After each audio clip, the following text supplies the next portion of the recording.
За hi guys, энэ удаагийнхаа бичлэгээр Хятадын Гуанчжоу хотод байрлах 5 rooftop-ыг бол танилцуулахад бол бэлэн болсон байна. За ингээд бичлэгийг орохынхаа өмнө лайк болон subscribe дарцгаарай. За ингээд бичлэгийг орцгоё.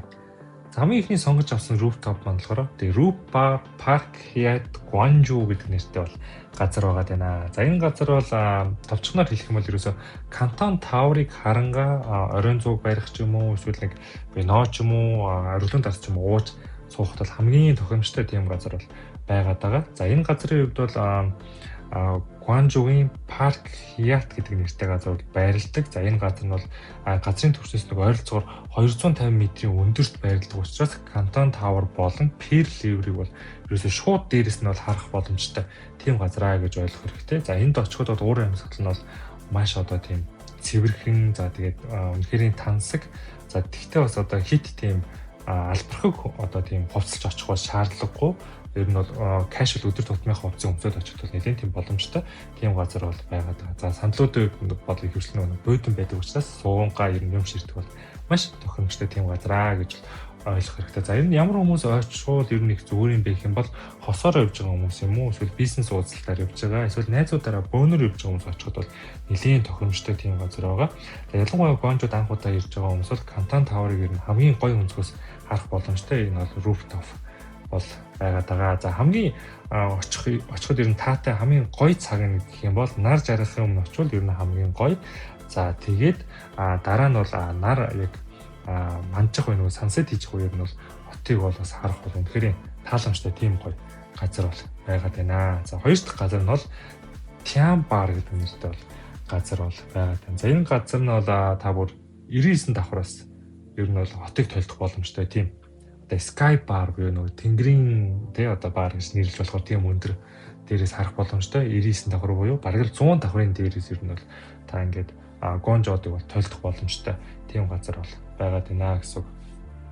За энэ газар маань бол ихэвчлэн ер нь бол эндхийн одоо онцлог нь бол нэлийн тийм чимээгүй одоо яг юм тав тухтай байх боломжтой тийм газар байгаа. За тийм учраас ер нь ихэвчлэн гэр бүлээрээ явж байгаа хүмүүс бол очиход бол ер нь бол нэлийн зүгээр гэж хэлж болно. За анхаарах хэрэгтэй зүйл нь гэх юм бол энд бол нөгөө нэг задгаа бол биш, нөгөө нэг битүү төрлийн газар байхгүй. Одоо өмнөх газар бол одоо юм задгаа одоо юу гэдэг чинь те нөгөө хан цонх мох гэдэг байхгүй, шууд ингээд задгаа.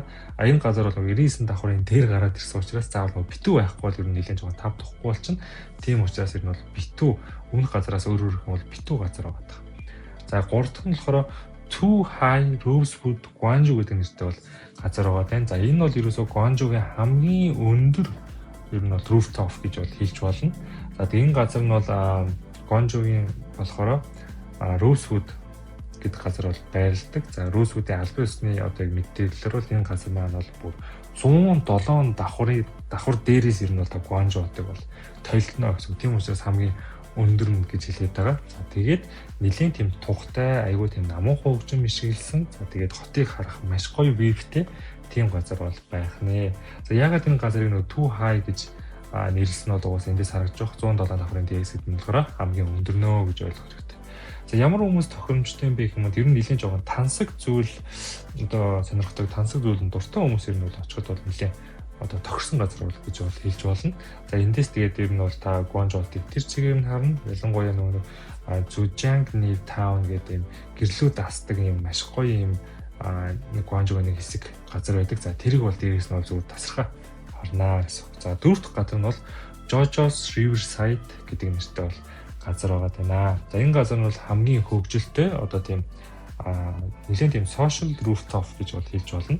За энэ газар бол бидний өнөөдөр танилцж байгаа дөрөв дэх газар. За энэ газар хэвчлэн нөгөө нэг одоо залуучууд ер нь бол очих хандлагатай, найзуудаар явж байгаа хүмүүс нь очих хандлагатай тийм газар. Эсвэл ер нь бас аялагч нар очих, эсвэл нөгөө social инфлюенсерүүд очиж ер нь зураг хөргөө даруулдаг, бичлэг хийдэг тийм газар байгаа. За энэ газар маань бусад газруудаас юугаар ялгаатай юм бэ гэх юм бол 360 вивээр одоо Guangzhou хотыг бол толдох боломжтой гэсэн. За өмнөх газрууд нь болохоор аль нэг зүг рүү заавал харцсан байж байгаа гэсэн. Энэ газар бол 360 градусын өнцгөр ерөөсө бүгдийг нь харах боломжтой тийм газар бол байгаад байна. За тэгж очихдод ер нь бол захиалга хийсэн дээр яагаад гэвэл нөгөө найзуудаараа аялагч нар ихэвчлэн сошиал инфлюенсерүүд юм олоолаа явж байгаа хүмүүс очдог учраас нөгөө дүүрчээд байдаг. Тиймээс ер нь бол орой 6 цагаас ер нь хүртэл захиалга авдаг. Тэгэхээр тэр захиалгуудыг бол бөглөөд очсон нь бол дээрээ гэж зөвлөх байна.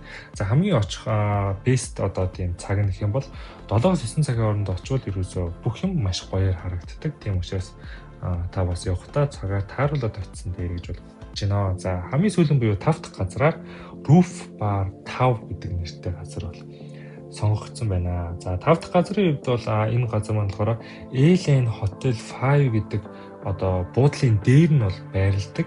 За тэгээд энэ маань л бас Pearl River-ыг 180 градусын өнцгтөөр ороод ерөнхийдөө бараг бүгднийг харах боломжтой гэсэн үг. Pearl River-ыг. За Pearl River бол нөгөө Gwangju зорж очиж байгаа аялагч нарын заавал очиж үздэг тийм газар бол. Тэр газар бол дээрээс нь бол толдох боломжтой тийм газар бол байх нэ. За улирлын онцлогтой энэ газар бол янз бүрийн коктейл гардаг. За тэр коктейлэр бас нэлийн алдартай.